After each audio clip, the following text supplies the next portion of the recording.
네, 시작을 하도록 하겠습니다. 네, 처음 들어오시는 분들은 오늘 이 분양 강의가 아닙니다. 분양 영상이 아닙니다.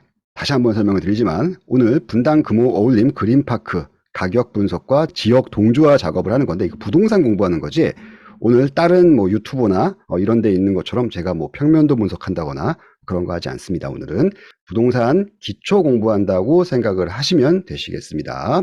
네, 사업명은 야탑동 공공분양주택이고요. 단지명은 분당 금호 어울림 그린파크입니다. 지하 3층, 지상 21층, 4개 동으로 이루어져 있고요. 입주 예정일은 2025년 7월입니다. 전용 74 타입이 71세대고요. 6억 8,900. 그리고 전용 84 타입이 7억 7천부터 7억 7,800만 원까지 있고요. 발코니 비용이 굉장히 이번에 저렴하게 나왔습니다. 242세대가 되는 미니미한 단지입니다. 입지는 제가 설명 뒤에서 한번 설명을 드리도록 하겠습니다. 뭐 다 아실 거예요. 제가 단점은 오늘 웬만하면 얘기를 안 할 거기 때문에 서울과 가까운 우리 집, 생활이 좋은 우리 집, 네, 출근이 편한 우리 집, 야탑동에서 조금 왼편에 쏠려 있기 때문에 약간 좀 선호도는 떨어진다라고 할 수가 있습니다. 마을버스랑 일반 버스를 한번 봤는데요. 단지 내에서 한 150m 이내에 버스 정류장이 있더라고요. 단지 바로 앞에는 없어요.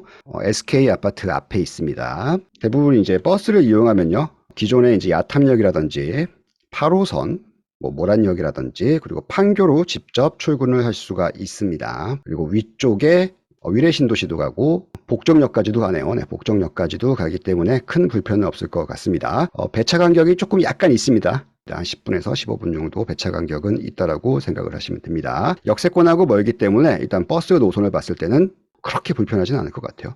그래도 불편을 하겠죠, 약간. 바로 이제 지하철을 이용할 수 있는 게 아니기 때문에. 외부 환경 요인을 한번 보도록 하겠습니다. 단지 북측에 약 340m의 할렐루야 교회가 있습니다. 단지 서측 130m에 성남시 차량 등록 사업소가 있고요.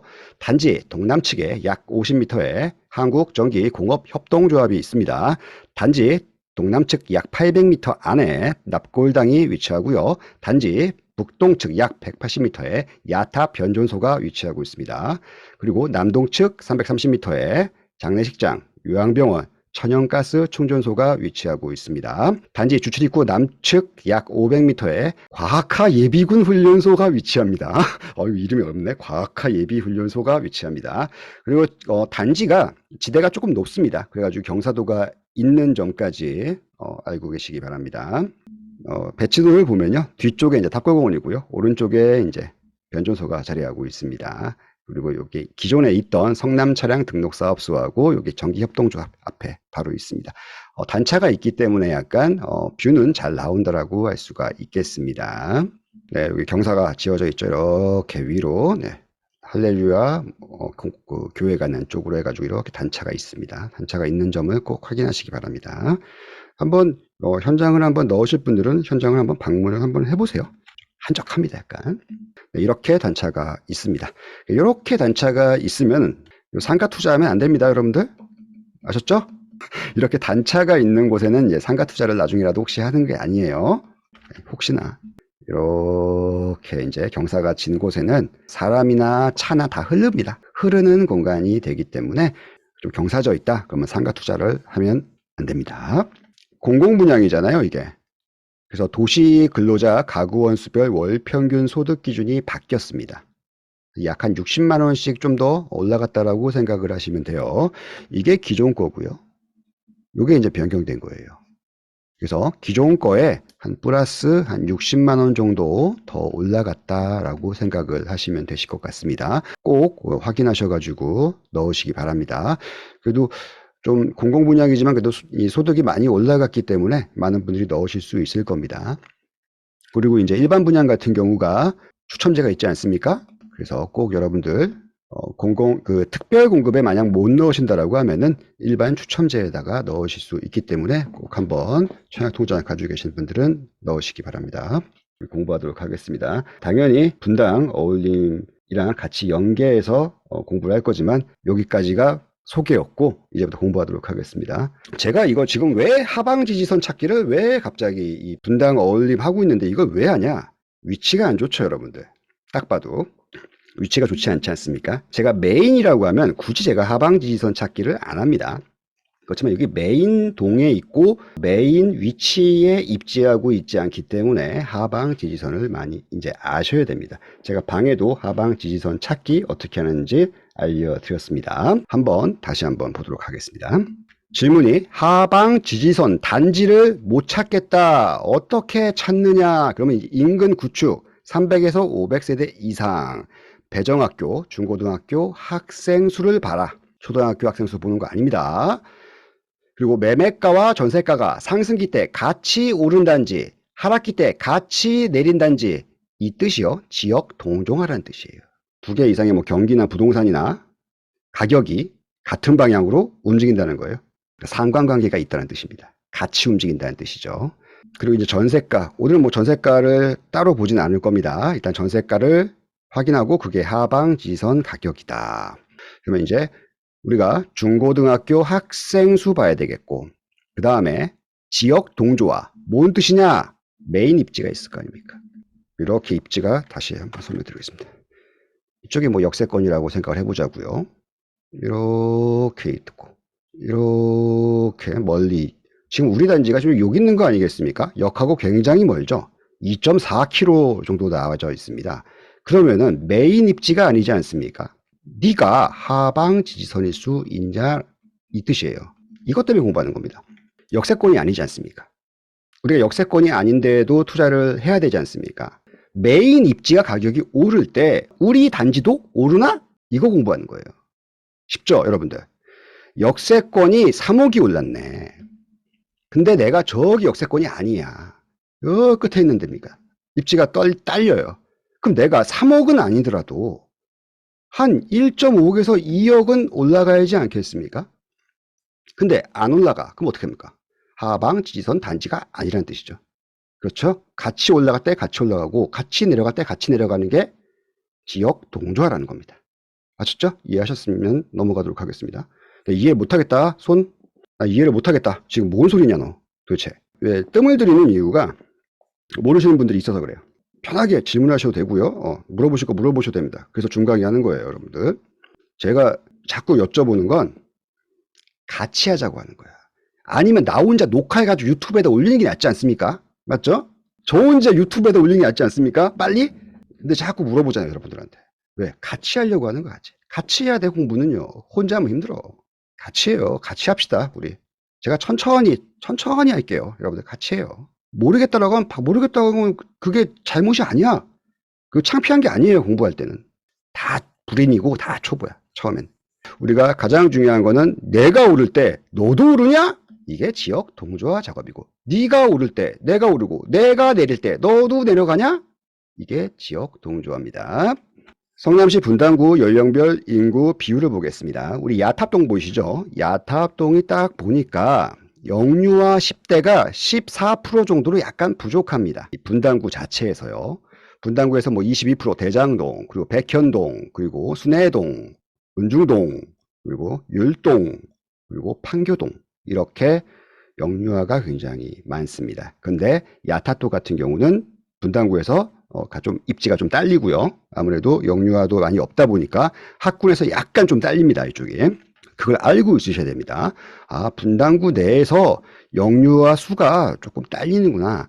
그렇지만 장점은 있습니다. 장점은 인구 연령이 골고루 분포되어 있다는 점은 굉장히 좋다고 할 수 있습니다. 20대, 30대, 40대, 50대, 60대, 70대, 80대까지 골고루 연령이 분포되어 있다는 뜻은 나쁘지 않다. 그래서 우리가 아까 하방 지지선 단지를 찾기 위해서는 중고등학교 학생 수를 보라고 얘기를 했습니다. 제가 입주자 모집 공고에서 가져왔어요. 여기는 이제 상탑 초등학교 배정이 된대요. 중고등학교는 이제 학군 내 배치할 예정이다. 라고 해서 이제 가까운 중학교를 봤습니다. 그게 하탑 중학교입니다. 네, 하탑 중학교. 2021년도, 2022년도, 2023년도 학생 수 변화를 딱 보니까 어때요, 여러분들? 차이가 뭐 그렇게 없는 거죠? 네. 뭐 이렇게 늘어나지도 않고 뭐 나쁘지도 않은 거예요. 네. 그렇지만 뭐 전입 전출이 중학교로 봤을 때는 굉장히 좀 이 정도면은 굉장히 훌륭한 겁니다, 여러분들. 뭐 서울시내 가면 이렇게 막 꺾입니다, 이렇게. 굉장히 이 정도면 나쁘지 않다. 괜찮다. 그럼 우리 하방 지지선 단지로서 나쁘지 않네? 라고 생각을 하고 넘어가도록 하겠습니다. 여기가 이제 야탑고등학교입니다. 야탑고등학교가 그 인근에 있습니다. 야탑고등학교는 400m 안에 있어요. 길 건너가 야탑고등학교입니다. 1학년 같은 경우는 이제 늘어나네요. 그렇죠? 근데 조금 줄어들다가 여기는 뭐 이 정도면 나쁘지 않다. 맞죠? 나쁘진 않은 거예요. 그렇지만 이제 최근 2023년 고3이 되었을 때는 아무래도 고2에서 고3이 되었을 때 조금 내려간 거는 좀 전출이 살짝 늘었다라고 할 수가 있습니다. 살짝 늘었다.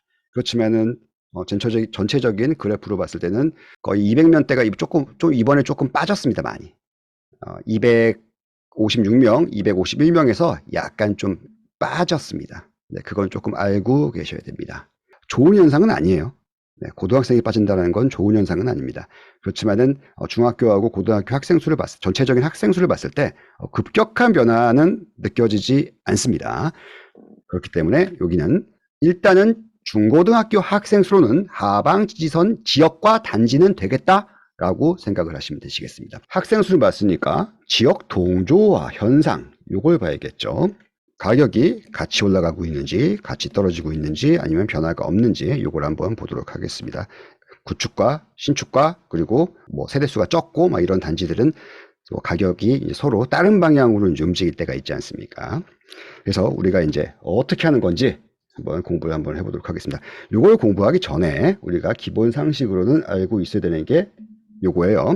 우리 예전에 2010년도 뭐 이럴 때 나왔던 얘기예요. 이게 버블 세븐 아시죠? 버블 세븐 지역. 이거 잘 모르시는 분.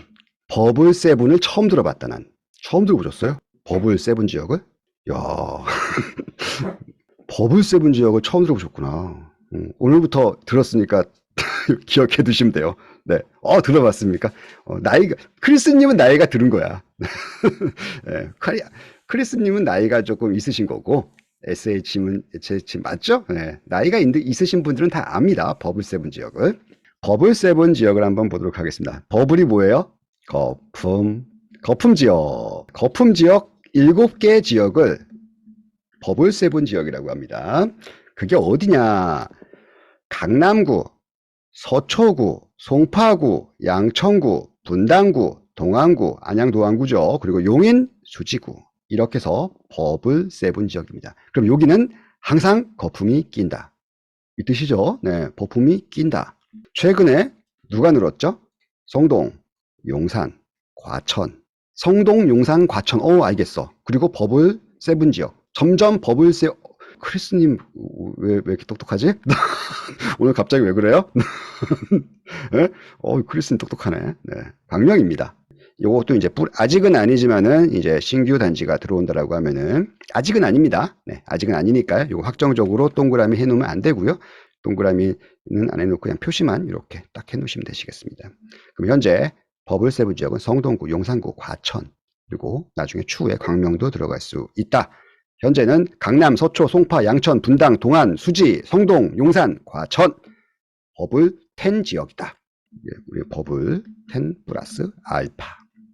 계속 알파가 하나씩 늘어날 거예요. 이 알파를 여러분들이 나중에는 주우시러 가야 되는 거죠. 기존 이 버블 7 지역에 이제 투자를 못 한다고 하면은. 그렇지만 우리가 버블 7 지역에 들어가야 된다는 건 맞는 거예요. 장기적으로 봤을 때. 여기 빨간색으로 보이실지 모르겠지만은 이 빨간색으로 보이는 게 버블 7 지역이고요. 뭐 녹색이나 그리고 이런 거 뭐 그래프가 중요하진 않고요. 일단은 어떤 형식이 되느냐? 과열기 및 회복기에 선행하여 움직인다. 이 뜻이 뭡니까? 상승할 때 선행해서 움직인다. 가격이. 회복기에도 선행해서 움직인다. 이번에 하락기를 맞았을 때 갑자기 어디가 튀어올랐죠? 강남, 서초, 송파, 분당. 알고 있어야 된다는 얘기예요. 항상. 회복기에는 선행해서 움직인다. 우리가 어디를 임장을 가야 돼요? 여기 다 표시를 해놨잖아요. 여기 얘네. 여러분들 딴 데 임장 다니면 안 돼요. 하락기나 이제 이럴 때. 그 다음에 이제 침체기에는 여타 지역 요인에 후행한다. 이거 뭔 뜻일까요? 그냥 간단하게 말씀을 해드릴게요. 강남이 떨어지고 있습니다. 강남이 가격이라는 게 이게 보합기 된 거 아니겠습니까? 이제 뭐 침체기니까 침체기를 보합기라고 얘기를 하는 거예요. 헷갈리니까 이거 보합기라고 얘기를 할까요? 네, 보합기. 네, 보합기라고 얘기를 하겠습니다. 그럼 강남 같은 경우는요, 어떤 부동산 정책으로 인해서 살짝 내려갈 때가 있습니다. 이렇게 보합기에도. 근데 그냥 강북이라고 얘기를 할게요. 여러분들 이해하기 쉽게. 강북 지역은 똑같이 버블 세븐 지역하고 비슷하게 흐르다가 올라가 이렇게 서로 반대 방향이에요. 그러니까 반대 방향으로 움직여요. 이럴 때. 그걸 못 느껴보셨나요? 이게 반대로 움직이는 거? 지방에 계신 분들은 좀 잘 아는데 옛날에 서울이 2010년도 때 이제 침체기일 때 서울은 부동산 가격이 내려가는데 내려가는 것도 이제 침체기였죠. 침체기인데 지방은 막 올라갈 때가 있었어요. 그건 이제 지방도 옛날에 투자하셨던 분들 좀 아는데. 그리고 강남이 2, 3억 떨어지는데 그러니까 천천히 떨어지는 거죠. 급한 하락하고 그다음에 침체기니까. 근데 워낙 가격이 비싸다 보니까 뭐 1억, 2억 떨어지는 이 비율이 크단 말이에요. 근데 강북은 안 떨어져. 도래어 막 3천, 5천 올랐어요. 강남은 떨어지는데 강북은 올랐다니까요. 강남은 떨어지는데 인천은 한 2천만 원 올랐어. 그래서 제가 이 보합기를 조금 보셔야 된다는 얘기가 우리가 어떻게 보면 지금도 보합기 아니겠습니까? 서울 일부 지역에서 지금 뭐 하락되는 곳이 있어요. 왜 송도는 올라? 왜 검단은 올라? 좀 이해가 안 가지 않습니까? 네? 이해가 안 가지 않습니까? 맞죠? 약간 좀 지역마다 약간 틀리지 않습니까? 선행이 급하게 회복을 했죠. 회복을 했어요. 버블 지역에서. 근데 다른 지역에서 지금 이 회복했던 것보다 확 못 올라가고 뭐 올라가는 것도 아닌 것 같고 내려가는 것도 아닌 것 같고 뭐 이래요. 결과적으로 조금씩 올라가. 근데 얘네는 많이 올라갔다가 1, 2억씩 빠지는 겁니다. 마피였는데 우리 동네는 마피였는데 갑자기 피가 5천 달래. 이게 대부분 언제 일어나냐? 침체기 때 일어납니다. 제가 다시 얘기하면 IMF 때 우리 집이 안 떨어졌어요. 하나도 안 떨어졌습니다. 우리 집이. 이거 제가 계속 이렇게 반복해서 얘기를 하는 건 지금 버블 세븐 지역이라고 했습니다. 강남, 서초, 송파, 양천, 분당, 동안, 수지, 과천, 성동, 용산에서 가격이 조금씩 빠지는데 다른 지역이 오른다. 뭐 단원구라고 할까? 안산이라고 할까요? 안산. 안산에 침체기에 안산 가격이 올랐어요. 안산 투자를 잘한 겁니까? 우리 집 안 떨어졌으니까. 그걸 느끼시라는 거예요. 우리 집이 침체기인데 올랐어. 왜 올랐는지 모르겠는데 뭐 지하철 때문에 오르고 아니 뭐 지하철이 뭐 오른다고 올랐습니다. 침체기인데. 이 느낌을 아시라는 거예요. 침체기 때 올랐어.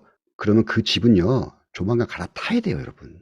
침체기인데 버블 세븐 지역은 가격이 내려가는데 우리 동네는 가격이 유지가 되거나 올라가. 그러면 그 집은요. 조만간 갈아타야 된다고요. 그 침체기를 지나 뭐가 선행된다? 어디로 갈아타라? 여기로 갈아타라. 버블 세븐 지역에서 가격이 조금씩 빠지고 있는데 우리 아파트가 올라가고 있어요. 갈아타야 된다고. 이런 바보 같은 놈들 망해라! 이게 아니라고요. 조만간 회복기와 과열기가 오면은 버블 세븐 지역에서 먼저 선행해서 치고 올라간다고요. IMF 때 우리 집 1억이라고 생각을 해보자고요. 그러면 버블 세븐 지역은 5억이라고 생각을 해보자고요. 우리는 한 2천만 원 올랐어. 얘네는 떨어져가지고 4억이 됐단 말이에요. 이런 지역도 있지 않습니까? 침체기인데 왜 오르냐고. 그러면 요걸 깔고 앉아있는 게 바보라는 거예요. 바보. 빨리 상급지 버블세븐 지역에 단돈 구축 15평짜리 뭐 싼 거 있지 않습니까? 우리가 저런 버블세븐 지역에 33평짜리 어떻게 투자를 합니까? 용산에 33평짜리 어떻게 투자를 합니까? 성동구에 어떻게 투자를 합니까? 성동구에 빌라 없습니까? 그 생각을 가지라는 거예요. 제 얘기는 여러분들. 과천은 없다? 네. 동안구, 수지구에 투자할 수 없습니까? 있습니다. 느낌을 아시라는 거예요. 느낌을 여러분들. 그래야지 투자를 여러분들이 잘할 수 있고 나중에 부자가 될 수 있고 이 떨어지는 거에 대해서 버블세븐 지역에서 떨어지는 거에 대해서 역시 투자는 뭐 망해. 다시, 잘됐다, 이 투기꾼들. 이렇게 생각하시고 자기네 집은 멀쩡하니까 이런 생각을 한단 말이에요. 내가 떨어질 줄 알았지. 여기서 안주를 하는 순간 조만간 회복기가 왔을 때 나도 여기는 5억이 오르고 나는 1억밖에 안 올라. 신분이 바뀐단 말이에요. 이게 버블7 지역과 아닌 지역에서 이제 벌어지는 일들입니다. 이번에 벌어지지 않았습니까? 맞죠? 제가 갈아타기 강의를 왜 자꾸 하는 거예요? 여러분들 부자 되라고 하는 거야. 송파구 2, 3억 오를 때 여러분들 아파트 2, 3억 올랐습니까? 안 올랐지 않습니까? 근데 송파구에 그 대단지 몰랐습니까? 아니지 않습니까? 18평짜리도 있고 7평짜리도 있고 8평짜리도 있고 왜 투자할 수 있는 게 있는데 넓게 안 보냐는 거예요, 시야를. 요게 조금 어려웠을 수도 있는데 굉장히 좀 중요한 내용이니까 여러분들이 다시 한번 나중에 한번 해드릴까요? 단지를 비교를 해서. 제가 이제 분당구가 들어갔기 때문에 여러분들 제가 강조해서 다시 이 설명을 드린 겁니다. 지금 침체기의 일부 지역에서 버블7 지역이 아니에요. 버블7 지역이 아니라고 분명히 말씀드렸습니다. 근데 가격이 오르는 곳이 있죠? 있어요, 없어요? 있잖아. 왜 없다고 얘기를 하면 안 됩니다. 있습니다. 다 떨어지는 게 아니에요. 올라갑니다. 가격이 올라간단 말이에요. 그러면 그곳은 모니터하다가 내가 그 집에 가지고 있어 모니터하다가 빨리 갈아타야 돼요. 그 대신 이 선제 조건은 뭡니까? 버블7 지역에서 가격이 그래도 어느 정도는 내려가고 있는 과정이 있어야 되는 거죠. 우리 지점은 조금 오르고. 그럼 내가 버블7 지역으로 만약 투자를 못한다.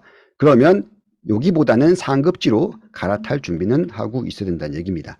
나중에 회복기와 과열기가 왔을 때 차이가 확 벌어집니다. 저기는 3, 4억씩 오르는데 우리 집은 1억밖에 안 올라. 이런 상황이 발생된다는 얘기입니다. 그래서 요거 잘 보고 계셔야 됩니다. 그래서 제가 임장을 이런데 자꾸 가라고 하는 이유가 그런 거였었습니다.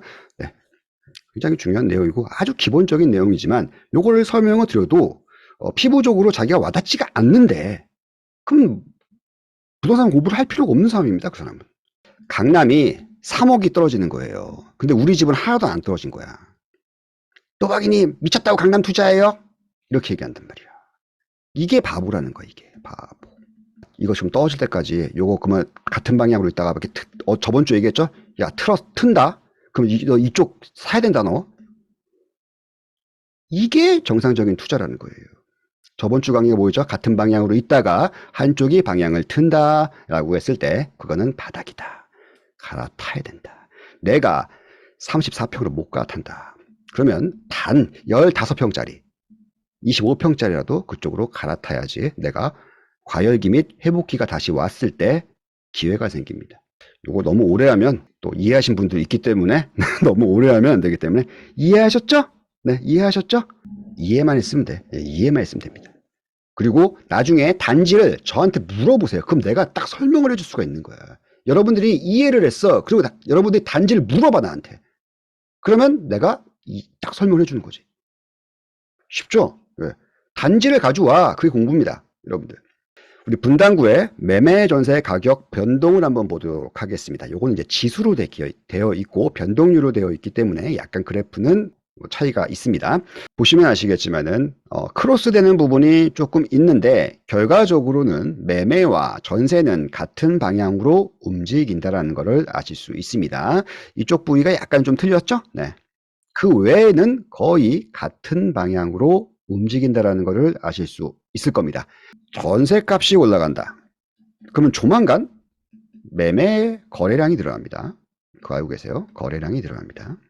전세값이 하락된다. 그럼 조만간 매매 거래량이 없어집니다. 요거만 알고 계시면 됩니다. 조만간입니다. 네. 전세값이 계속 오른다. 그럼 매매 거래량이 자연스럽게 올라갑니다. 전세값이 내려가잖아요. 그 매매 거래량이 자연스럽게 내려갑니다. 요거 이해하셨으면 됩니다. 우리 상승, 하락, 보합, 구간별로 조사를 하는 겁니다. 여러분들. 요거는 이제 실거래가 지수를 가져왔습니다. 상승, 하락, 보합, 구간별로 조사를 한다. 이게 뭔 뜻이냐? 매매가도 조사를 하고 전세가도 조사를 하는 겁니다. 힘들겠죠? 맞죠? 상승할 때 조사하고 하락할 때 조사하고 보합할 때 조사하고. 일단은 제가 한 3구간 정도로 나눠 놨습니다. 보통은 뭐 더 많이 합니다. 제가 부동산 공부하시는 분들은 막 10개 구간, 12개 구간까지도 합니다. 그렇지만 여러분들은 초보기 때문에 한 3구간 정도만 하셔도 됩니다. 흐름 파악만 하시면 되시니까요. 제가 이거 3개만 가져온다는 거 제가 4개 가져왔, 4개, 5개 가져왔네. 죄송합니다. 하여튼, 네. 전세 구간 같은 경우는 2014년 5월부터, 이거 분당입니다. 네, 분당구. 네, 분당구. 네. 2014년 5월부터 2016년 1월까지가 전세 상승기였습니다. 그리고 2016년 2월, 2019년 5월까지가 강보합기였습니다. 이렇게 날짜는 한번 보시면 되시고요. 오늘은 전세는 안 하겠습니다. 따로. 네, 여러분들이 제가 방법만 가르쳐 드리는 거니까 오늘은 매매를 보니까요. 이렇게 2014년도부터 지금 현재까지 제가 이렇게 해놨습니다. 강보합기, 상승기, 하락기, 보합기. 4개 구간으로 제가 나눠놨습니다. 그럼 우리가 시간 구간별은 우리가 나눠놨으니까 이제 알았어요. 이건 나누긴 쉽잖아요. 상승했을 때 이 기간, 하락했을 때 기간, 그리고 보합 계열 때, 이때는 뭐 보합이지만은 오르는 때 아니었습니까? 강보합기라고 얘기를 하죠. 그리고 현재는 보합기. 이걸 하락기라고 얘기하시는 분들은 부동산 공부를 안 하시는 겁니다. 네, 하락이 아닙니다. 일부 지역에서 하락이 이루어지고 있고, 그렇기 때문에 이건 지금 보합기라고 얘기를 하는 게 맞습니다. 그럼 시간 구간별로 나눴습니다. 그럼 우리는 뭘 해야 돼요, 이제? 단지별로. 전세는 너무 복잡하니까 하지 말고요. 뭐 전세도 합시다, 오늘. 네, 전세도 하고 매매도 한번 해보도록 하겠습니다. 가격 증감 분석을 하는 시간을 갖도록 하겠습니다. 분당구 엄청나게 많은데 이거 어떻게 합니까? 그래서 야탑동만 한번 해보도록 하겠습니다. 전세 상승기 2014년 5월 이런 식으로 쭉 해서 시세 증감률이 나오게 됩니다. 네, 요거를 우리가 이렇게 하면은 여러분들이 짜증이 나겠죠? 하나씩 하나씩 다 찾아보고 하면. 그래서 우리 사이트에 있어요. 요게. 그러니까 우리가 사이트에 봐서 요 구간을 같이 어떻게 보는 건지 한번 보도록 하겠습니다. 근데 우리가 그 전에 요것부터 해야 됩니다. 야탐역 기준으로 해가지고요. 500m는 전체 4070세대가 있답니다. 아파트는 1546세대가 있답니다. 실거래 평당 가격은 2894만원입니다.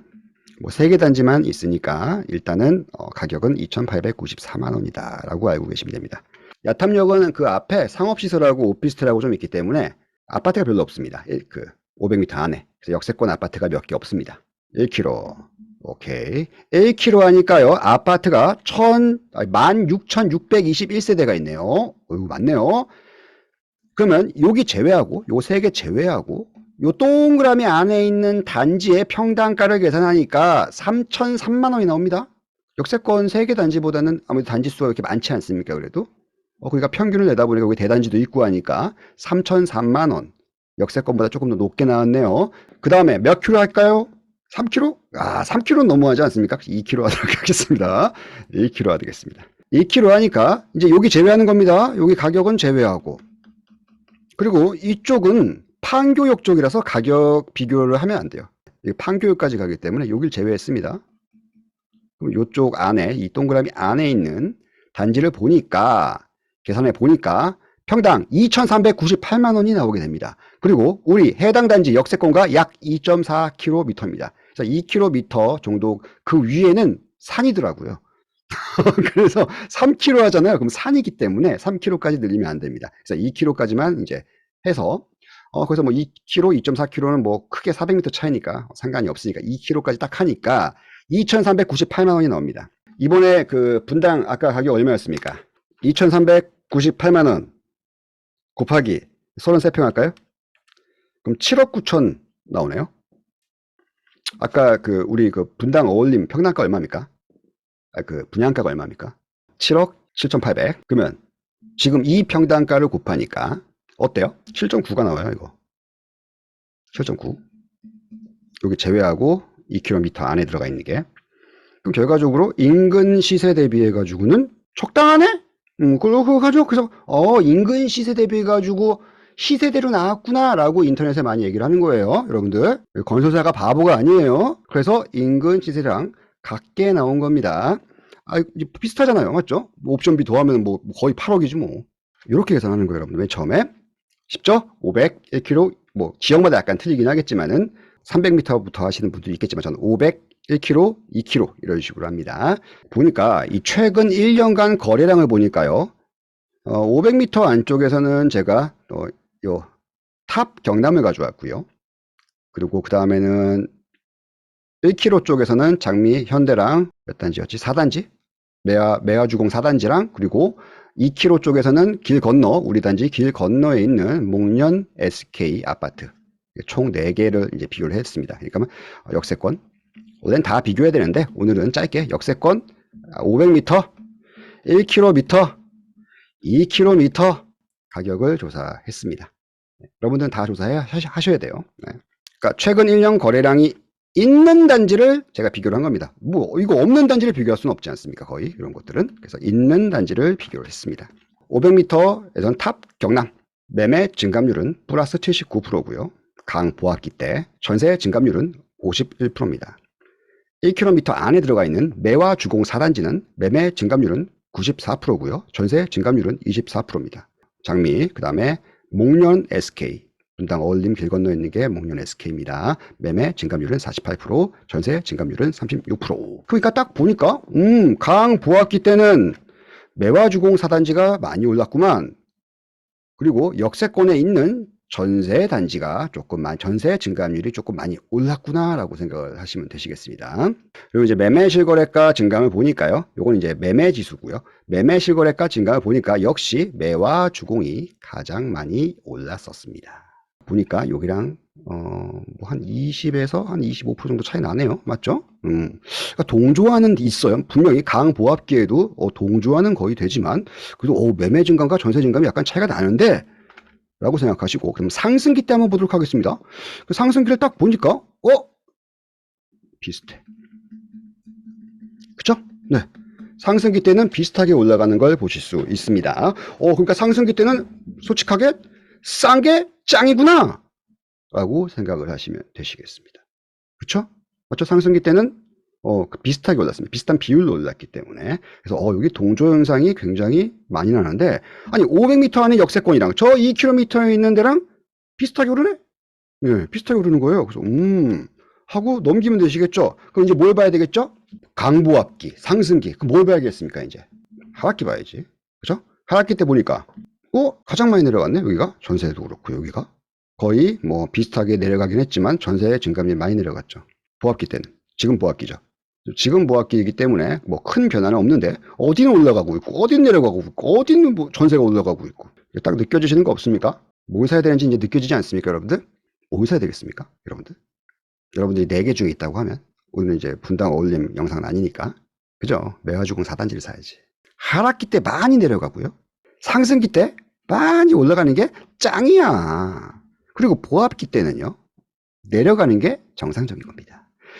보합기에는 천천히 내려가는 게 정상인 거예요. 올라가면 이상한 거야. 이상해. 아니, 경기가 안 좋다는데 왜 올라가? 이거 왜 올라가니 너? 너 왜 올라가? 여기가 좋은 거예요? 그러면? 여기 1km 요거 대단지랑 500m 여기 역세권이 좋은 거지? 여기 올라가는 요거 사야 돼? 그게 아니라는 거죠. 네. 이제 느낌이 오셨죠? 네, 느낌이 오시면 된 거예요. 그럼 요거를 어떻게 조사를 하느냐? 이거 어떻게 다 순수 다 조사를 합니까? 그래서 우리가 원래는 전수조사를 합니다. 저는 공부를 할 때. 근데 제가 여러분들 오늘은 그냥 쉽게 어디서 보는지 같이 한번 보도록 하겠습니다.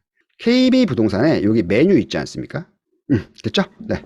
여기 데이터 플랫폼 KB통계라고 있어요. KB통계. 요거 꼭 이제 PC로 보세요. 여러분들 PC로 보시고 여기 투자 테이블이라고 있어요. 투자 테이블 보이시죠? 요걸 누르세요. 그럼 이렇게 나와요. 그럼 여기서 바꿀 수가 있어요. 경기 우리가 어디야? 분당구. 우리 이제 이따 이거 다 해야 돼요, 여러분들. 근데 오늘은 여러분들 공부 그냥 잠깐 하는 거니까 야탑동만 한번 해보도록 하겠습니다. 야탑동. 확인을 누르고요. 세대수에 일단 100세대 정도 이상만 하세요. 100세대에서 뭐 3000세대까지는 없으니까 3000세대 한 다음에 엔터를 딱 누르세요. 그리고 여기 공급 면적 있죠. 요거를 평으로 바꿔요. 그리고 여기서 중요한 건 뭐겠습니까? 날짜 있죠, 날짜. 요 부위에 요 기간 선택 보이세요? 요거 기간 선택. 요 보이시죠? 요거를 클릭을 해. 그럼 시작일과 종료일이 나옵니다. 그럼 내가 아까 하락기 때 걸 이렇게 적용할 수 있겠죠? 뭐 18일, 18년 9월 10일 뭐 이렇게 자기가 기간을 딱 정해서 선택을 시작일과 종료일을 선택을 하고 여기 선택이라고 있습니다. 선택을 누르세요.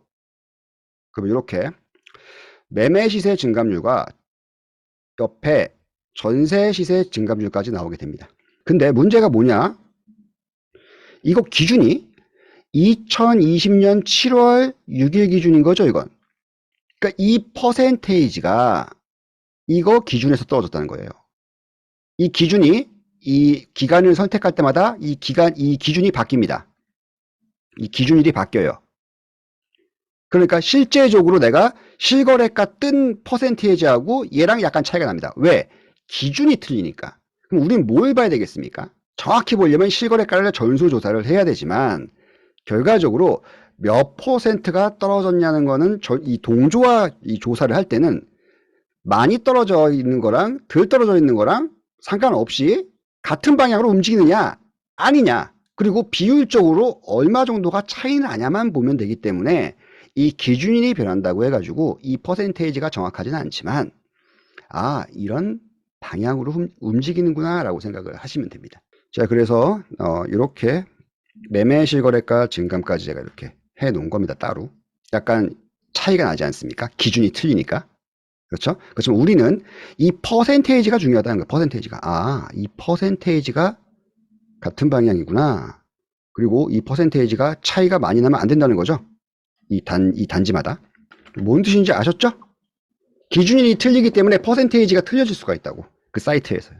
이렇게 생각하면 안 된다고. 2020년 1월부터 2021년 11월인데 원래 100만 원이었는데 169만 원 된 거 아니에요? 이 뜻이 아니에요. 그러니까 이 뜻이 아니라고. 기준일이 틀려버리잖아요. 원래는 71%였는데 그러니까 이해는 하시죠? 기준일이 틀리면 퍼센테이지가 틀려지는 거니까 이 기준일이 틀려진다고. 이 날짜에 바꾸잖아요. 그럼 이 기준일이 틀려진다고. 그러니까 이 기준일에 너무 꼽히지 말고 저 퍼센테이지만 보세요. 퍼센테이지만. 아 저렇게 움직였구나. 이렇게 움직였구나. 요 퍼센테이지만 보시면 돼요. 내가 실질적으로 가격을 내가 분석한다고 하면 실거래가를 다 조사해야지. 근데 내가 그렇게 실거래가를 다 조사할 필요는 없는 거죠. 왜? 지역 동조화가 이루어지고 있느냐 안 이루어지고 있느냐를 봐야 되는 거기 때문에 통계로만 보면 되는 거예요. 어디가 많이 올랐고 어디가 많이 떨어졌다. 이런 것만 보면 되는 겁니다. 여러분이 직접적인 투자를 한다 그럼 실거래가 다 조사해야 돼. 전수조사. 하지만은 우리가 이렇게 야탑동에 있는 단지를 다 조사를 할 수가 있는 겁니다. 분당구에 매물 증감을 보니까 전세가 조금 하락하고 있습니다. 그럼 전세 물량이 좀 하락하고 있다는 뜻은 전세가가 그래도 조금 높아질 수 있다라는 지금 가능성을 내포하고 있죠. 이 뜻이 뭐냐? 야탑동에서 여기가 구미동이에요. 구미동. 분당구 전체에서 야탑동이 평당 매매가가 가장 낮습니다. 그러면 분당구에서 야탑동이 조금 최하위권이다 라고 생각하시면 돼요. 그리고 전세 같은 경우는 구미동 다음이 야탑동입니다. 그러면 이제 분당구 자체에서는 조금 최하위다. 이건 알았어. 그럼 우리 이제 다 배웠습니다. 야탑동에서 구미동이나 분당동의 가격을 침범하려면 뭐가 있어야 됩니까? 야탑동에서 구미동, 분당동, 서현동을 가격을 침범하려면 우리 단지가 가격을 침범하려면 뭐가 있어야 됩니까? 뭐가 있어야 돼요? 호재가 있어야겠지. 간단한 거 아니겠습니까? 호재가 있어야겠죠. 일시적 호재라도 있어야 될 거 아닙니까? 그게 뭡니까? 신축. 간단하잖아. 신축발 외에는 없어요. 갑자기 지하철이 들어오지 않는 이상. 신축밖에 없어요, 여러분들. 안 그래요? 야탑동에서 어떻게 분당동을 이기고 서현동을 이길 겁니까? 어떻게 이길 거예요? 절대 못 이깁니다. 그냥 그 자리에서 어떻게 이길 거예요? 땅 위에 건물이 다 지어졌어요. 그러면 이미 가격 반영이 되어 있어요. 잘 안 바뀐다고. 이 순위 자체가 안 바뀌어요, 잘. 그러면 내가 일시적 침범이라도 하려면 지하철 아니면 신축밖에 없어요, 여러분들. 재개발, 재건축. 위에서 야탑동에서 동에서 위로 움직이려면 일시적 침범이 있으려면 호재가 있어야 되겠구나. 요건 알았어. 그럼 아까 우리가 다시 돌아가서 요 뜻을 알아야 됩니다. 그래서 요걸 공부한 거예요. 평당 가격 500m 안에는 2,894만 원이래요. 500m 역세권에 3개 단지밖에 없으니까. 그 다음에는 3,003만 원입니다. 2km 하니까 2,398만 원입니다. 우리 단지가 뭐 7억 8천에 나왔죠. 그럼 이거 계산하니까 뭐 거의 8억이에요. 8억이에요. 요거 쉽죠, 이제? 예, 여러분들 이제 공부를 이제 하신 분들입니다. 우리 단지가 동을 침범하는 게 아니라 이 지역간, 야탑동의 요 지역간, 야탑동 내에서 가격을 침범하려면 뭐가 있어야 되겠습니까? 2km 바깥에 있는 아파트가 1km에 있는 아파트의 가격을 침범하려면 뭐가 있어야 돼요? 다 구축밖에 없는데 2km 바깥에는 신축. 그렇습니다. 신축이 들어오죠? 그래서 분당 올림하고 있는 거 아닙니까? 들어오죠? 그러면 현재로 봤을 때 인근 시세로 봤을 때 그냥 그 가격이 나온 거야. 맞죠? 그냥 그 가격이 나왔어. 노박이님, 아유, 자리도 안 좋고요. 그런데 그게 그렇게 따지면 되나요? 침범이 될까요? 그냥 단순하게 계산해 봅시다. 요거까지 침범한다고 요거 침범한다고 3천만 원에 생각을 해보자고. 3천 곱하기 33 9억 9천 나와요. 이 평균 값을 침범하면 9.9억이 나온다고요. 딱 봐도 자리가 좋지 않죠? 맞죠? 자리가 좋지는 않잖아요. 그렇게. 그러면 여기서 몇 프로 빠질까요? 일시적 침범을 할 수 있는 기회는 신축밖에 없으니까. 그리고 소규모 단지이고 얼마 정도 할까요? 10% 빼면 돼. 10% 빼면 됩니다. 여기서. 그럼 얼마입니까? 10% 빼면 한 9억이야. 그거 얼마 남습니까? 1억. 끝! 야, 쉽다. 가격 분석이 뭐 쉽다. 이렇게 왜 얘기를 하느냐. 이렇게 500m, 1km, 여기 바깥에. 근데 내가 여기에 있는 단지가 여기에 있는 단지의 가격을 일시적으로 침범하려면 호재가 있어야겠죠. 호재는 뭐 지하철이 없잖아. 그럼 신축밖에 없어요. 일시적이라도 침범을 하려면 평균값이란 말이에요. 평균값. 평균값을 하려면 신축이 있어야 돼요. 근데 우리 단지는 2km 바깥에 있어. 2.4야. 거기다가 또 위치도 약간 딸려. 그러면 일시적 침범인 된 이 평균 가격에 10% 마이너스 하면은 9억이 나옵니다. 도박이님 그렇게 막 계산하는 거 아니에요? 이렇게 얘기하시는 분들은요. 네, 얘가 또 가져왔습니다. 저는요. 가격 분석을 굉장히 잘해요. 여러분들. 제 일가견이 있는 사람이에요. 여러분. 저는 뭐 이 가격 분석에 실패한 적이 없습니다. 이거 어느 유튜브 보니까 뭐 2천만 원 남는다? 5천만 원 남는다? 참나. 답답한 소리가 먼저 있네. 저 요 동조화까지 저처럼 이렇게 보는 사람 없습니다, 여러분들. 동조화가 이루어지고 있는 것까지 다 봅니다. 제가 어떤 것까지 이제 했냐.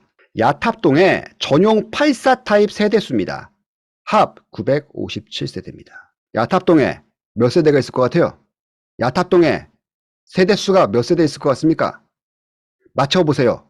야탑동에 아파트가 몇 세대일까요? 야, 나 이거 맞히시는 분은 스타벅스. 후딱 찾아보세요. 후딱 찾아보세요, 여러분들. 인터넷에 막 있을 거 아니야. 찾아보세요. 10초 드립니다, 10초. 아니, 뭐 아무거나 막 질러봐. 스타벅스라는데 왜 아무도 스타벅스 커피 먹기 싫어요? 왜? 공짜로 주는데. 18,004? 184? 184? 184 맞는 것 같아. 네, 오피스텔째까지 제가 포함을 시켰거든요. 2974세대입니다. 네, 그래서 우리 SH님은 저한테 1대1 채팅으로 주세요. 네, 스타벅스 제가 아이스 아메리카노 사드리도록 하겠습니다. 뭐 별거 아니지만 이런 재미라도 있어야죠. 네. 몇 프로예요? 몇 프로입니까? 2만 세대 있는데 84 타입 세대수가 957세대밖에 안 된다고요. 5%예요, 5%. 수요 조사는 해야 될 거 아닙니까? 내가 청약을 집어넣으면 내가 청약 넣는 세대수가 이 지역에 몇 프로나 차지하고 있는지는 알아야 되는 거 아닙니까? 인간적으로. 이런 것도 조사 안 하고 인근 시세 대비해가지고 비슷하대. 비슷하니까 이건 넣을 필요가 없대. 공공분양이 이렇게 비싸게 나와도 됩니까? 나도 비싼 건 알아. 비싸. 공공분양 치고 자리도 안 좋아.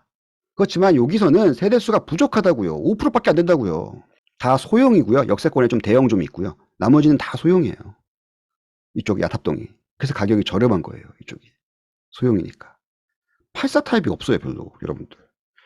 부족해요. 애가 중학생이고 무슨 뭐 고등학생인데 방 3개에다가 알파룸 하나 있어야 되는 거 아니겠습니까? 야탑동에는요. 84 타입 수요가 부족해요. 여러분들. 아셨죠? 야탑동에 사람들이 많이 투자하는 이유는 소형이 있기 때문에 요게 갭 투자하려고 이제 야탑동에 투자를 많이 했던 거고, 원래 야탑동에 사시는 분들은 84 타입 33평, 34평형이 부족하다고요. 정말 부족하죠? 정말 부족합니다. 내가 청약 넣는 곳에 세대수는 알아야 될 거 아닙니까?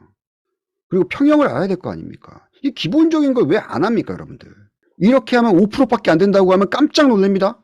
제가 이거 옛날에 외부 강의할 때 아무도 못 맞췄습니다. 이거 다 가려놨거든, 내가. 다 가려놨어, 이거. 다 가려놨어. 인터넷 찾아보니까 아까처럼 뭐 1.8만 뭐 이렇게 나와. 몇 프로일까요? 못 맞춰. 관심도 없었던 거야. 그러니까 여러분들이 넣어야 되겠습니까? 안 넣어야 되겠습니까? 그냥 딱 봤을 때. 가격이 떨어지진 않겠죠?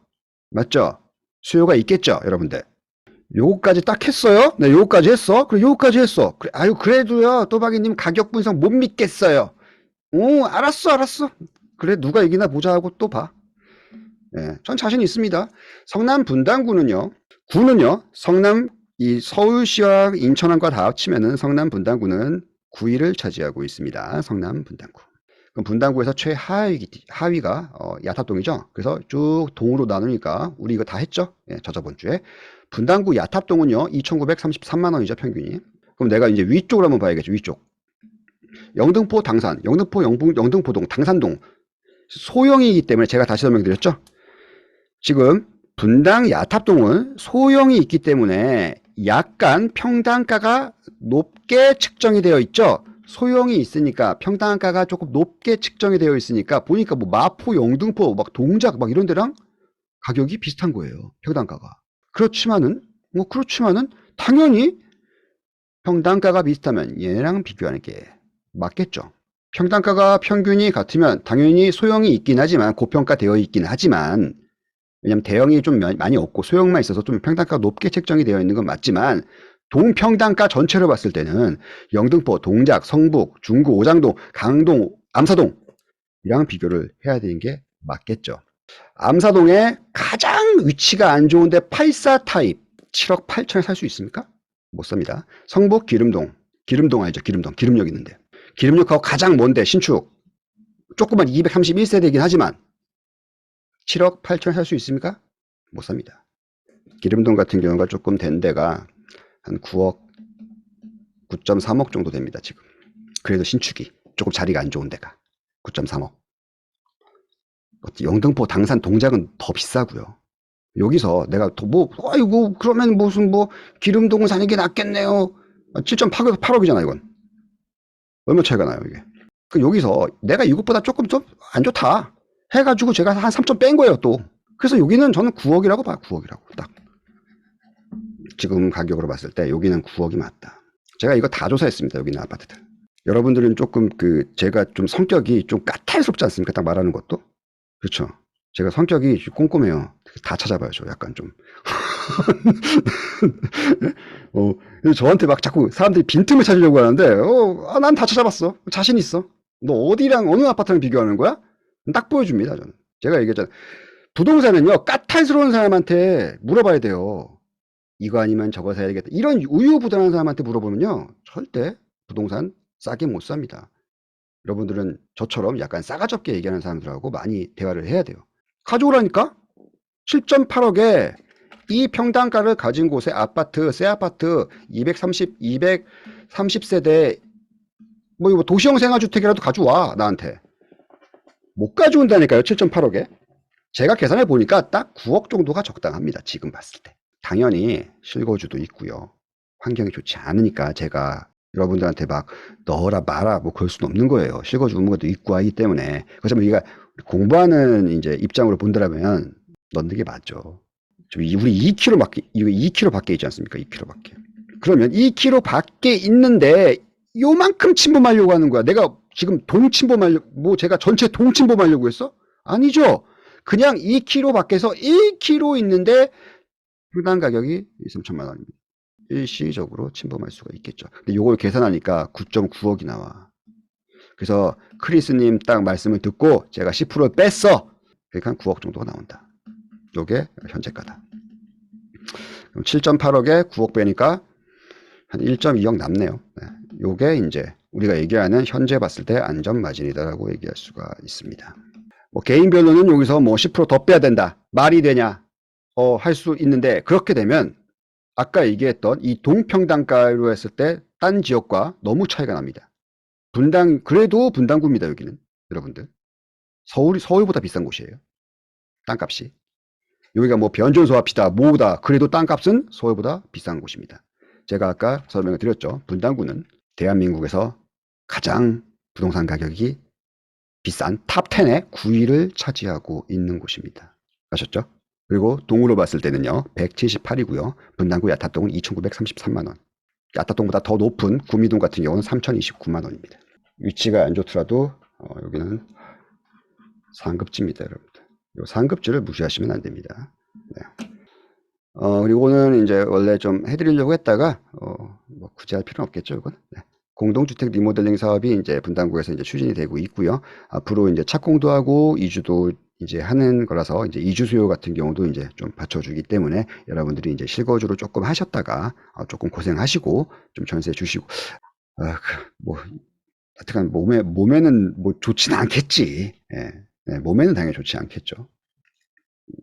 임신할 계획이 있으시거나 뭐 이런다라고 하면은 뭐 굳이 좋은 건 아니겠지만 뭐 하여튼 변조소가 있어가지고 안 좋은 건 맞죠. 어쩌면 가격적인 분석은 냉철하게 해야 되는 거기 때문에 네. 하여튼 인근에 이제 분당구는 서울에 대한민국에서 탑10 안에 드는 상급지고요. 그래도 상급지에 있는 끄트머리에 있긴 하지만 그래도 상급지에 있는 아파트가 분양을 하는 겁니다. 이쪽에 이제 리모델링 사업과 이제 일기 신도시 재건축 이슈가 있기 때문에 재건축은 조금 오래 걸릴 것 같고요. 지금 추진 단계들이 있다라고 하면은 저는 이주 수요 같은 경우는 일단 84 타입 같은 경우는 그래도 조금 필요하다. 필요합니다. 이거 필요해. 이주하는데 인근으로 대부분 이사를 가지 않습니까? 33평으로 이사 가려고 하지 막 15평, 17평, 18평으로 가지는 않습니다. 25평도요. 구축이기 때문에 좁아요. 이 신축 25평이 아니에요, 여러분. 그래서 구축 25평 같은 경우는 굉장히 좁습니다.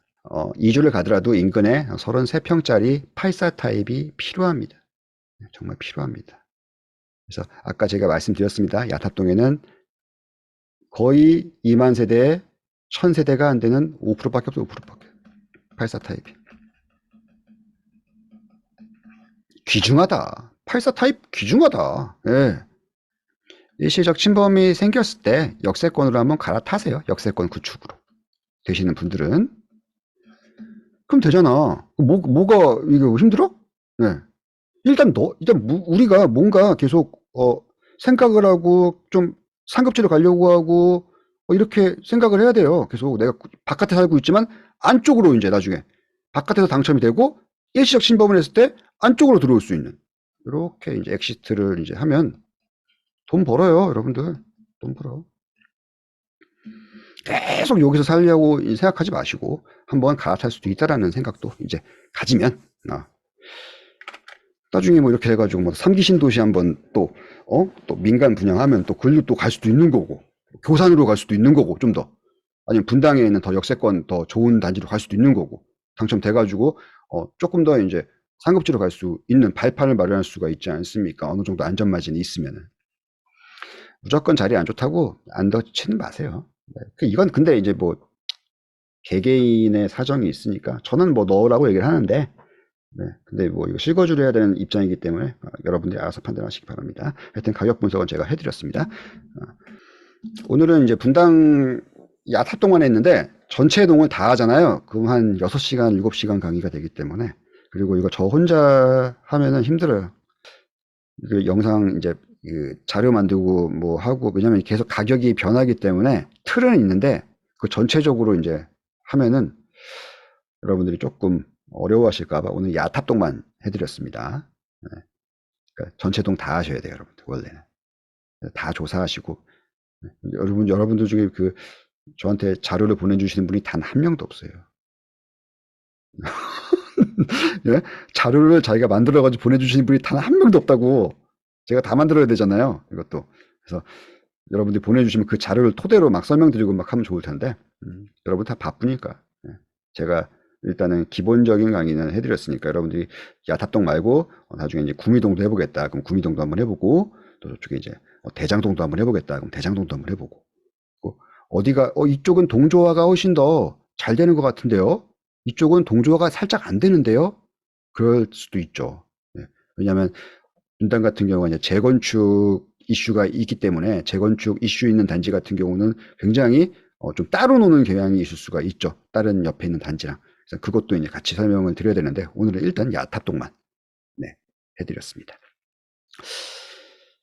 오늘은 뭐 분양에 관한 내용은 아니었으니까 재미가 없을 수도 있겠지만 가격 분석은 그래도 여러분들이 조금 하니까 재밌지 않습니까? 예, 이제 500m 뭐 이렇게 또 예, 평당 이제 금액도 정하고 또 일시적으로 침범할 수 있는지까지 한번 보고, 그리고 평형이 내가 분양받는데 곳에 갔는데 우리 이런 거 있지 않습니까? 보통은 지금 이제 신도시 같은 데는 대부분 25평, 33평, 34평 뭐 이렇게 짓지 않습니까? 근데 서울 시내 같은 경우는요, 그 부족한 평형이 있어요. 25평 아까 18평, 25평, 33평, 뭐 45평 비율이 5%, 5%뭐 이런 데 있어요. 30%, 여기가 60% 이런 데 있어요. 그러면 뭐 이런 데 일시적 괜찮잖아요. 18평짜리 투자하는 거 이런 거. 네, 나쁘지 않잖아요. 그렇죠? 그러니까 우리가 투자할 수 있는데 평형이 어떤 게 부족한 거지?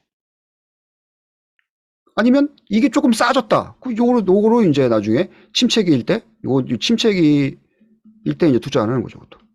다 들어옵니다. 1인 가구가 어디선 다 들어오기 때문에 여러분들 저 작은 타입도 여러분들 꼭 제가 얘기했잖아요. 상급지에 항상 투자를 하시라니까요. 예. 제가 항상 적은 보증금만 놔두고 한 3천만 놔둬. 3천에 뭐 한 100에서 150 정도만 놔두고 충분히 여러분들이 젊었을 때 투자를 할 수가 있습니다. 여기 거주하고요. 남은 돈으로 뭐 갭 투자를 할 수도 있는 거고요. 또 청약을 할 수도 있는 거고요. 여러 가지 방법이 있지 않습니까?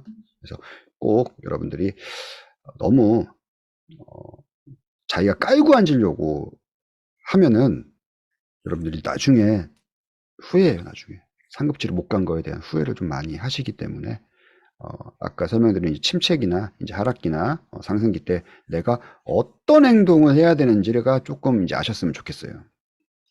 크리스님 지금 침체기야. 어떤 분석을 해야 될 것 같아요? 크리스님 침체기야. 지금 침체기잖아. 아유, 뭐 되는 것 같지도 않고 올라가는 것 같지도 않고 내려가는 것 같지도 않고 어디는 오른다고 어디는 떨어진다고 하고 이거 뭐 어떻게 해야 돼? 크리스님 침체기 때 뭐 해야 돼요? 크리스님 침체기 때 뭐 해야 돼요? 상급지 퍼블세븐 이게 가격이 급락하나 봐야겠죠? 네. 이거 할 때 어떻게 해야 돼요? 이쪽 갈아타야 돼. 이게 선행지표니까. 이게 선행지표니까. 아니면 침체기 때, 근데 솔직하게 침체기 때, 뭐 강남, 이제 뭐 강북이나 지방 투자하시는 분들이 조금 돈을 벌긴 해요. 조금 오르긴 하니까. 여기가 오르니까. 근데 이게 조금 위험해요, 여러분들. 좀 위험합니다. 갑자기 꺾일 수가 있어가지고. 네. 그래서 요걸 갭 투자하시는 분들은 약간 위험할 수 있습니다. 그래서 아예 그냥 버블 세븐 지역에 적은 평형을 그냥 투자를 하시는 게 훨씬 더 나은 선택이 될 수 있습니다. 대신 선제 조건은 이제 상급지에서 가격이 내려가는 조건이겠죠. 상급지에서 이렇게 급락하는 경우, 이렇게 급락하는 경우, 요때 이제 침체기일 때 우리가 그래도 어느 정도 준비는 해내야 된다. 아이고, 우리 단지는 오르고 있어. 그러면 안도를 하고 있다. 이러면 뭐? 바보 멍충이. 아셨죠? 아이고 거기 강남 2억 2, 3억 떨어질 줄 알았지. 아이고 투자는 역시 부동산은 투기야 투기꾼들. 하고 나는 우리 아파트는 안 떨어져 가지고 이렇게 살짝 안도를 하고 있으면 뭐라? 바보 멍충이. 바보 멍충이라는 겁니다. 침체기에서 이제 지방 투자하거나 강북에 이제 갭 투자하시는 분들이 조금 있는데 그건 정말 치고 빠지는 시기를 잘 아셔야 돼요. 침체기가 길 수가 있잖아요. 뭐 침체기가 5년이야. 침체기가 5년일 수도 있는 거고요. 진짜 10년일 수도 있는데 상급지에서 이 가격이 계속 떨어질 수가 있잖아요. 그렇잖아요. 우리 아파트는 유지가 되고 근데 그때 상급지에 투자했다. 그럼 또 이 상급지에 투자하는 사람도 바보야 어떻게 보면. 계속 떨어지는데 그걸 왜 사? 그렇지만은 우리가 어느 정도 떨어졌다라는 거 뭐라고 했죠? 같은 방향으로 있다가 누군가가 한쪽이 매매나 전세나 한쪽이 움직였을 때 반등 기회가 온다라고 했을 때 갈아타야 된다고 빨리빨리 이때. 네, 그래서 우리는 항상 상급지에 임장을 다니시기 바랍니다. 고생하셨습니다. 그러니까 자기가 소득이 있을 때 빨리 재건축이 돼야 돼요. 아니면 그 동네가 계속 제가 아까 설명드렸잖아요. 영유아가 퍼센테이지가 나가잖아요. 이 간단해. 저 인구 때문에 부동산이 망하는 거 아닙니까? 이렇게 얘기하시는 분들이 있어요. 인구가 주는데 너 출생률이 주는데 자꾸 부동산 강의하고 너 그게 말이나 되는 소리냐? 간단하게 생각을 해보자고요. 크리스님 아들이 그 고등학교를 보냈어. 거기 학급에 8명이 앉아 있는 거야. 학생이요. 학생이 8명이 앉아 있어. 근데 그 옆에 있는 학교는 25명이 앉아 있어요. 학생이. 어느 학교 보낼 거예요? 8명 앉아 있는데 뭐 잘 나오지도 않아. 에? 잘 나오지도 한 2명도 안 나가고 여름방학 지나니까 2명 이사 갔어. 6명 됐네? 어디로 이사 갈 거예요? 조금 더 학생이 많고 경쟁이 많고 그런 곳이 아무래도 더 높아지겠죠. 그러면 우리가 출생수가 줄고 그러면 부동산이 망한다. 그렇게 얘기를 하지 말고 출생수가 줄고 학생수가 줄었을 때 우리는 과연 어느 쪽에서 더 수요가 폭발할 수 있을까라는 생각을 갖고 그런 곳에 투자를 해야겠죠. 영유아가 많은 곳에. 그게 정상적으로 자본주의 사회에서 정상적인 사고를 가진 사람이지 망한다. 그러니까 안 망하면 어떡할 건데. 그러니까 망하는 데는 있겠지요. 예, 그건 당연하죠. 망하는 데는 당연히 있겠죠. 그렇지만 우리는 잘 사는 쪽으로 가야지 않겠습니까? 뭐 망하는 얘기만 해서 뭐 합니까? 발전적인 이야기를 해야지. 그래서 이런 제가 고등학교, 중학교 학생 수도 굉장히 중요하게 보는 이유가 이런 겁니다. 어느 순간에는 분명히 한두 명 이사 나가죠. 그럼 이게 심리가 그래요. 심리가. 갑자기 이제 뭐 A라는 곳에 한 20명 있었는데 여름방학 끝나니까 한 16명이 된 거죠. 그 친구한테 전화를 했지. 이사간 4명한테. 너 어디 갔냐? 그랬더니 거기 말고 나 저기 뭐 B라는 그 지역에 그 고등학교 갔는데 야 우리는 그 남녀 공학에다가 35명이나 돼. 진짜? 그러면서 이 애가 뭐라고 있어? 엄마 우리도 이사 가자 그럴 거 아니야? 엄마 우리도 이사 가자. 아유 돈이 없어서 못 가 이러겠지. 어떡해요. 그러니까 저도 안타까운 현실이고 이런 건 알아. 그분들 입장도 알고 또 역차 뭐 당연히 조금 다 안 좋아질 건 아는데 우리가 좀 더 발전적으로 될 곳에 가서 투자를 하는 게 맞지 않겠습니까? 그렇죠? 그래서 우리 영유아가 많은 곳까지 제가 오늘 다 해드렸습니다. 가격 분석, 인구, 평형 뭐 제가 웬만한 거 다 해드렸기 때문에 여러분들이 가격 분석을 나중에 했을 때 참고하시기 바랍니다. 유료 강의요? 저 유료 강의 하는 사람입니다. 네, 유료 강의 유료 강의를 안 하고 싶어서 안 하는 게 아니라 하는 사람입니다. 네, 그래서 제가 유료 강의도 이제 근데 기초적인 강의는 여러분들 하는 이유는 왜 유료 강의를 그냥 하지 왜 그러냐, 왜냐면은 이제 무료라고 하면은 사람들이 조금 수준이 낮아 보인다라고 생각을 하시는 분들도 있어요. 그래서 그냥 아예 그냥 단 두세 명이라도 유료로 해라. 네, 유료로 해라. 그리고 어차피 저희 방에 1기, 뭐 2기, 뭐 그리고 3기, 제가 3기까지 했거든요. 우리 방에만 유료로 3기까지 이제 강의를 했고 4기는 제가 바빠가지고 안 하는 거지. 예, 그래서 3기까지는 제가 유료로 강의를 했었고요. 그래서 그 유료 강의가 더 세련되고 뭐 이러냐 그러지는 않습니다. 유료 강의가 더 기초적인 거 가르쳐 드려요. 용적률, 건폐율 이거 가르쳐 줘요. 그러니까 지금이 훨씬 더 조금 더 좀 고차원적으로 얘기하는 거고요. 그때는 완전 그 불인이 있죠. 불인이 중심으로 이제 가르쳐 드리기 때문에 용적률, 건폐율 뭐 이런 거 가르쳐 드리기 때문에 그게 더 어떻게 보면은 더 알짜일 수가 있죠. 그래서 그 유료 강의가 더 어떻게 보면은 유료 강의는 그래도 아무래도 이제 1대1로 아무래도 이제 돈이라든지 어디 사냐 뭐 이렇게 좀 많은 대화를 할 수가 있으니까 또 이제 오프라인에서 얼굴 마주치면서 밥도 먹고 하면서 이제 얘기를 하는 거니까 아무래도 이렇게 인터넷으로 얘기하는 것보다 훨씬 더 조금 더 좋겠죠. 얼굴도 보고. 네, 그런 장점은 있죠. 네. 근데 바빠요. 바빠서 그래요. 그러니까 제가 금요일 10시가 안 좋은 시간인 거 알아요. 여러분들한테. 예. 아니, 금요일 10시에, 무슨 강의를 들으라는 거야. 아니, 맞잖아요. 불금에. 근데 제가 이 시간밖에 안 나요. 그죠? 할 게 제일 많아요. 금요일 10시가. 그래서 진짜 여러분들 뭐 이렇게 너무 적게 들어온다. 무슨 뭐 이렇게 해도 저라도 불금 10시에 부동산 강의 듣는다? 못 들어. 10분도 못 듣습니다. 근데 여러분들 진짜 이렇게 듣는 거 보면은 정말 대단하다고 생각을 하고 그렇기 때문에 제가 웬만하면 2시간 채우려고 하는 거예요. 저 원래 유튜브 라이브 이제 하시는 분들 보면은 1시간 정도로 그냥 끊어버립니다. 한 45분에서 60분. 웬만하면 그래도 여러분들과 많이 대화하고 채팅도 많이 보려고 2시간 이제 얘기를 하는 거예요. 그러니까 지루할 수도 있겠지. 누구한테는 2시간이라는 시간이. 근데 저는 외로우신 분들한테는 또 좋지 않습니까? 애인이 없고, 그런 분들한테는 또 알찬 시간이고, 네. 애인이 있는 분들한테는, 최악의 시간이고, 그렇죠. 애기도 막 이렇고.